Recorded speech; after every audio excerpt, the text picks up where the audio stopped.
penyakit yang paling banyak membuat orang mati itu apa? Stres, depresi. Dan kesehatan mental itu sekarang menjadi perhatian dunia ya. Kesehatan mental ini. Maka ketika pasangan hidup yang tiap hari kita ngelihat dia, yang tiap hari makan sama dia, tidur sama dia, kumpul sama dia, membuat kita beruban sebelum waktunya, yo neraka omai cuma. Maka ibu-ibu coba dilihat, suaminya itu betah di rumah atau tidak? Kalau suaminya tidak betah di rumah, hendaklah introspeksi diri. Kenapa suamiku ini kok nggak betah di rumah? Sampai ada dapat potongan video teman ini nyuting sohibnya lagi ngobrol. Sohibnya ini kayaknya punya istri yang membuatnya beruban sebelum waktunya. Lalu dikatakan kepada dia, engkau tahu Syekh itu menyampaikan, ya apa kata Syekh? Ternyata istri kita di dunia itu akan jadi istri kita di akhirat. Kata dia, astagfirullah, ketemu istriku lagi nanti di akhirat. Dia sudah azab-azab ampun-ampun di dunia, ketemu lagi di akhirat. Dia berpikir nggak akan bahagia dia hidup di dunia walau di akhirat, kata dia. Padahal kalau sudah di akhirat ya lain lagi lah. Kalau sudah di surga semua jadi baik. Tapi memang ada pasangan hidup yang membuat kita beruban sebelum waktunya.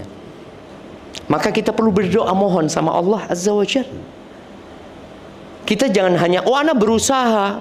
Oke, betul. Manusia berusaha, manusia berupaya. Tapi yang menetapkan segalanya itu Allah Azza wa Jalla. Kita tinggal minta sama Allah supaya dapat tetangga yang baik. Kalau ternyata tetangga kita buruk, kita berlindung sama Allah. Mudah-mudahan tetangganya nggak betah di sini, pindah rumah. Terus gimana caranya? Kita nggak usah ganggu, Allah yang ngatur nanti. Kita punya istri tadi yang membuat kita beruban sebelum waktunya. Dengan kita berdoa memohon kepada Allah, sudah serahkan sama Allah urusannya. Mungkin istri dapat hidayah nantinya. Mungkin istri berubah jadi menghargai dan menghormati suaminya. Nggak ngerepotin suaminya, tahu dengan hak-hak suaminya. Ini harapannya. Dengan cara seperti itu, doa udah minta sama Allah.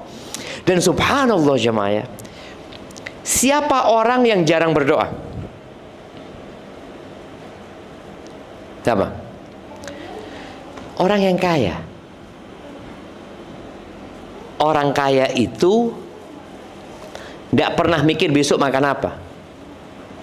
Orang yang semua fasilitas sudah dia milikin. Makanya Allah Azza wa Jalla mengatakan innal insana la yatgha ar-ra'ahu istaghna. Manusia itu benar-benar melampaui batas. Kapan? Ketika merasa dia nggak butuh. Perasaan butuh ini membuat orang jadi baik. Tapi kalau orang nggak butuh, dia akan meremehkan anak buahnya. Mungkin dia akan mengusir, dia akan berpisah sama temannya. Anak nggak butuh sama fulan, mereka yang butuh sama anak. Orang itu tadi akan menjadi sombong, congkak, dan tidak berdoa lagi ketika merasa tidak butuh. Tapi tatkala dia merasa butuh sama Allah, dia akan terus berdoa, memohon kepada Allah Azza wa Jalla. Baik, jadi berlindung kepada Allah dari pasangan hidup yang membuat kita beruban sebelum waktunya.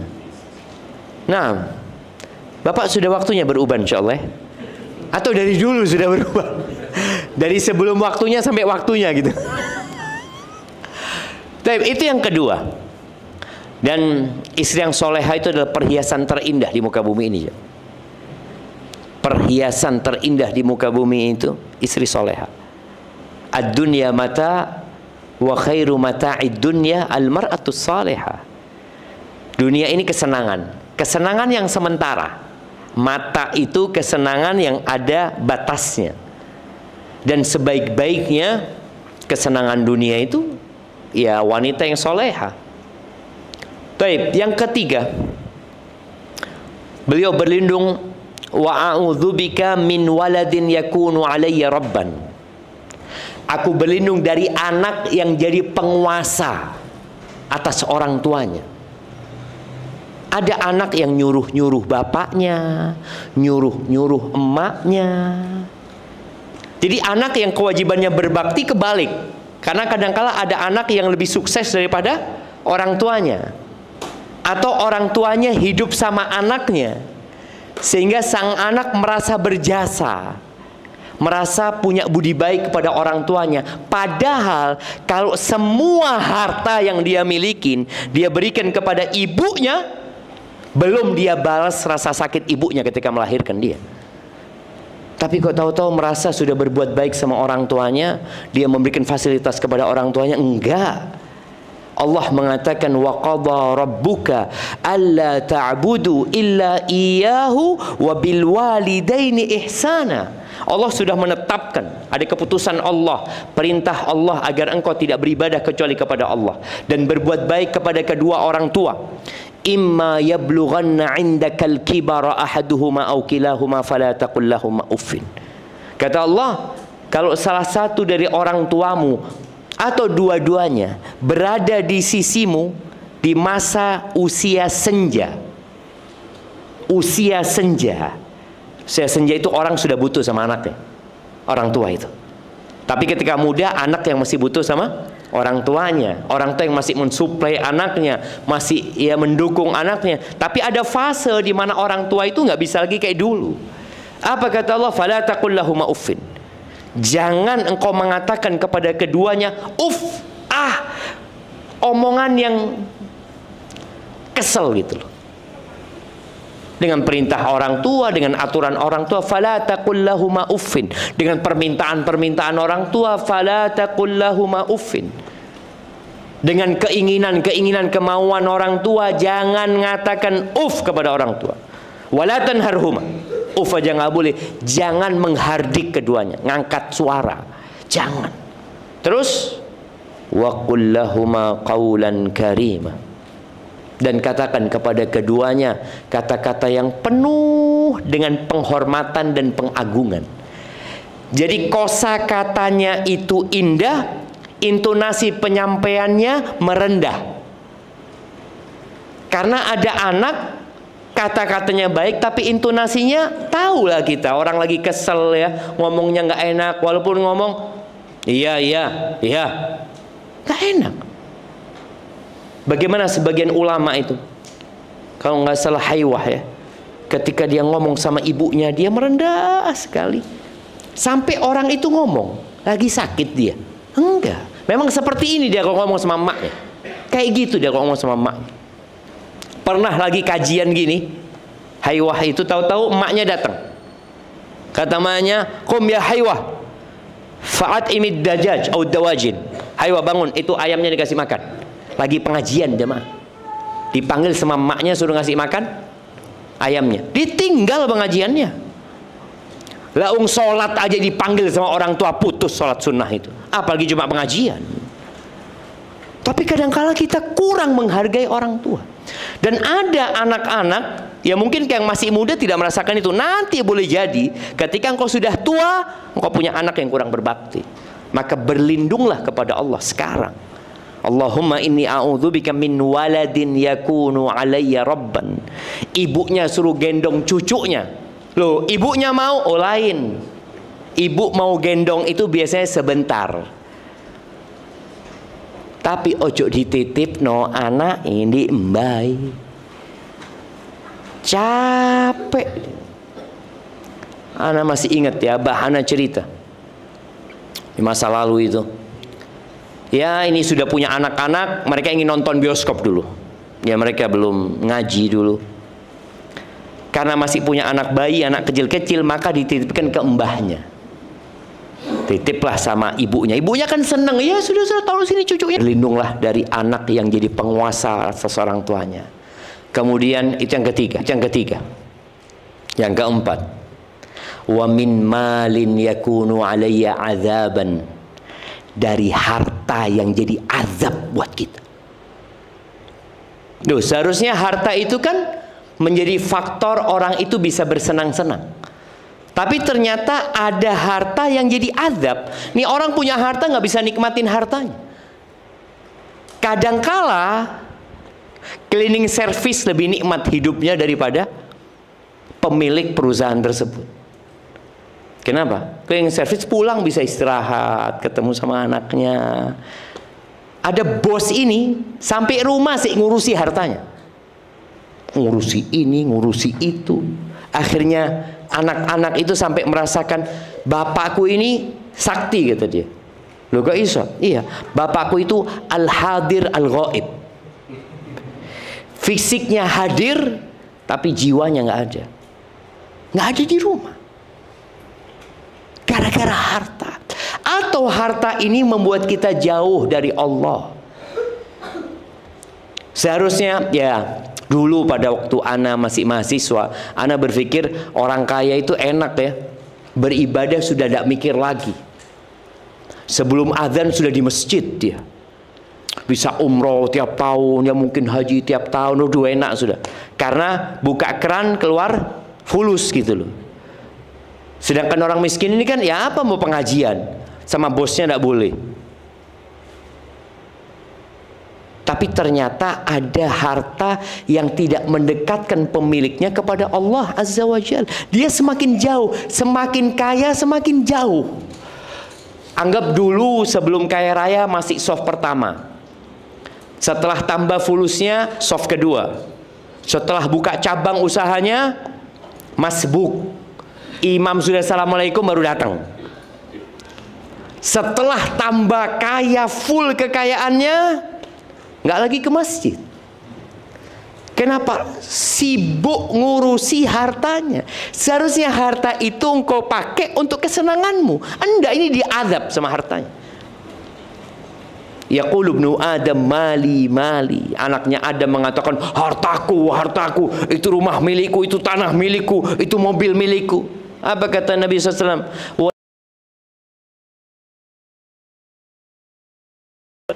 Kemudian jadi kotoran, itu hartamu. Yang engkau pakai sampai rusak bajumu, itu hartamu. Wa ma tasaddaqta fa abqait, yang kau sedekahkan kemudian kau simpan, itu hartamu. Sisanya milik orang. Rumah punya orang, yakin antum. Antum punya rumah milik orang. Mobil milik orang. Antum sekarang cuma hak guna pakai. Loh Ustaz, BPKB atas nama ana Ustaz. Iya. Rumah, tanah, sertifikat SHM. Iya, antum cuma punya hak guna. Bentar lagi antum diusir. Orang yang punya rumah bagus suatu saat akan diusir sama anak-anaknya. Ketika dia harus pergi ke alam yang berbeda. Maka berlindunglah dari harta yang jadi azab, jemaah. Kemudian yang terakhir, di doa Nabi SAW ini beliau mengatakan, wa a'udzubika min khalilin makir.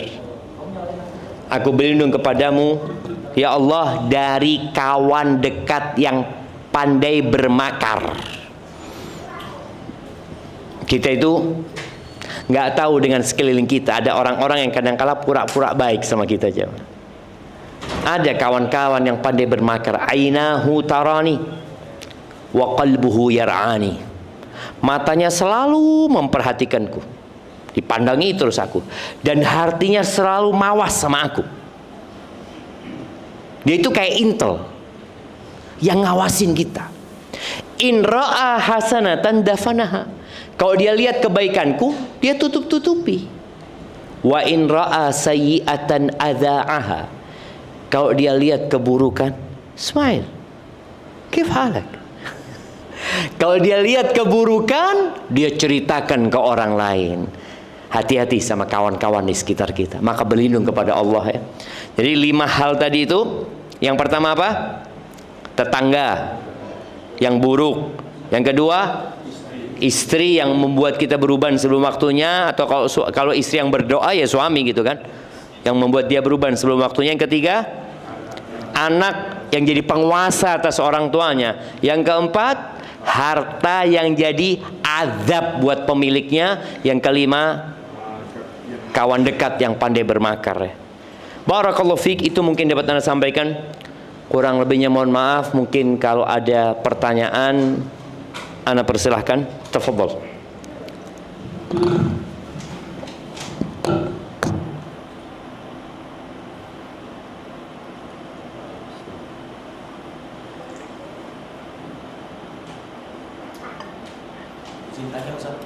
Siap. Harus dua.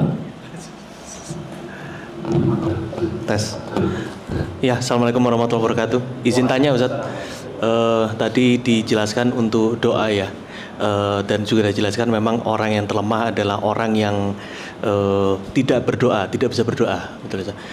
Tapi memang ya terutama saya Ustaz ya, kadang ada satu titik itu memang untuk berdoa itu susah kan Ustaz ya. Susah itu susah. Kadang ya Masya Allah, kadang masalah kan ada datang silih berganti, kadang tiba-tiba datang banyak semua sampai di titik yang kita itu mau doa itu yang mana mau kita doain aja bingung Ustaz. Nah itu kira-kira apakah ada tips-tips mungkin atau ada doa lagi atau apa yang harus ini Ustaz ya. Terima kasih Ustaz. Assalamualaikum warahmatullahi wabarakatuh. Waalaikumsalam warahmatullahi wabarakatuh. Subhanallah jemaah. Iya. Bagaimana menghadapi kondisi di saat kita nggak bisa doa gitu. Padahal kita butuh dengan doa itu. Umar bin Khattab pernah mengatakan, Inna la nahmilu hammal ijabah. Kita itu nggak pernah terbebani dengan urusan dikabulkannya doa. Wa inna ma nahmilu hammad doa. Yang jadi beban itu doa itu sendiri. Karena kalau kita bisa berdoa, pasti ada jawaban dari Allah. Karena Allah udah janji gitu loh. Yang jadi masalah kita ini doa nggak bisa. Apa yang harus kita lakukan pada saat di posisi kita mau berdoa bingung, apa yang mau diminta bingung, maka pada saat itu istighfar. Sudah istighfar sudah. Mau adu sudah astagfirullahaladzim, ingat dengan dosa-dosa kita, terus kita mohon ampun sama Allah, terus istighfar. Apa aja model istighfar yang bisa dibaca? Di antaranya ya astaghfirullah wa atubu ilaih, atau astaghfirullahaladzim, atau astaghfirullah saja. Pernah Abu Bakar itu datang ke Nabi SAW minta doa. Bapak-bapak, ibu-ibu ya, Abu Bakar ini dijamin masuk surga. Dia dijamin masuk surga. Artinya ketika Nabi SAW menyebutkan surga itu ada 8 pintu. Ada pintu sholat, ada pintu sodakoh, ya, ada pintu puasa. Yang semua orang itu akan dipanggil sesuai dengan amalannya. Kan ada orang-orang di antara kita yang rajin sholat sunnah, tapi puasa sunnah nggak ada. Dia hanya puasa Ramadan tok. Tapi ada sebagian kita bisa puasa sunnah, tapi nggak biasa sodakoh, karena mungkin dia memang nggak punya. Akhirnya semua dipanggil dari pintu sodako. Ini karena rajin sodako di pintu dari pintu sodako. Yang ini rajin puasa dipanggil dari pintu puasa. Nama pintu puasa apa? Ar-Rayyan ya. Abu Bakar tanya, ya Rasulullah, apakah ada yang dipanggil dari semua pintu? Jadi 8 pintu surga dia punya amalan semuanya. Kata Nabi SAW, na'am. Dan aku berharap engkau yang dipanggil dari 8 pintu. Ketika Abu Bakar minta doa sama Nabi SAW, dikasih doa apa? Kata Nabi SAW, qul, katakan Abu Bakar, wahai Abu Bakar, Allahumma inni zalamtu nafsi zulman katsira. Ya Allah, sesungguhnya aku menzalimin diriku dengan kezaliman yang banyak. Itu Abu Bakar. Abu Bakar suruh doa, sesungguhnya aku menzalimi diriku dengan kezaliman yang banyak. Kita nih kadangkala baru baik sedikit sudah merasa wis kena aku iki, alhamdulillah, wis hijrah aku iki. Itu Abu Bakar. Doanya Allahumma inni zalamtu nafsi zulman katsira, dengan kezaliman yang banyak. Wala yaghfiru dzunuba illa anta. Kayaknya yang di pintu harus maju. Nanti di ya. Wala yaghfiru dzunuba illa anta, dan tidak ada yang ngampuni dosa kecuali engkau ya Allah. Faghfirli maghfiratan min indik, maka ampuni aku dengan ampunan dari sisimu ya Allah. Warhamni, dan rahmati aku, innaka antal ghafurur rahim. Sesungguhnya engkau itu maha pengampun dan maha pengasih. Jadi di titik kita tidak bisa berdoa, ketahuilah penyebabnya dosa. Hati ini bisa berkarat. Kita tahu ya, barang kalau berkarat itu ya, apa saja yang berkarat kadang-kadang susah difungsikan. Perlu ya rantai motor kalau berkarat, ya peleknya motor kalau berkarat, itu sudah nggak bisa berfungsi dengan baik dan tidak nyaman gitu.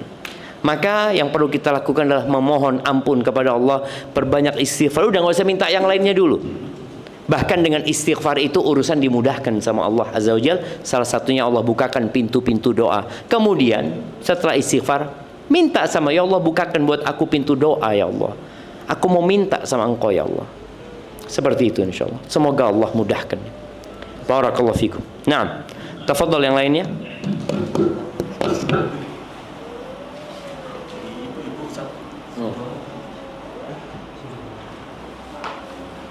Mana yang buat ibu-ibu?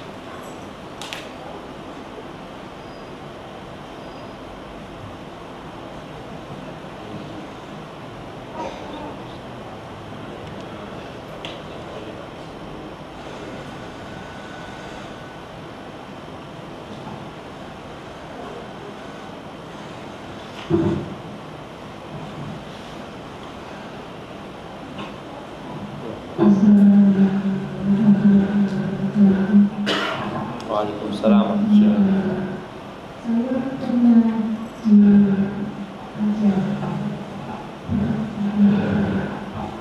kalau ada persoalan atau permasalahan seperti dengan tetangga atau dengan yang lain itu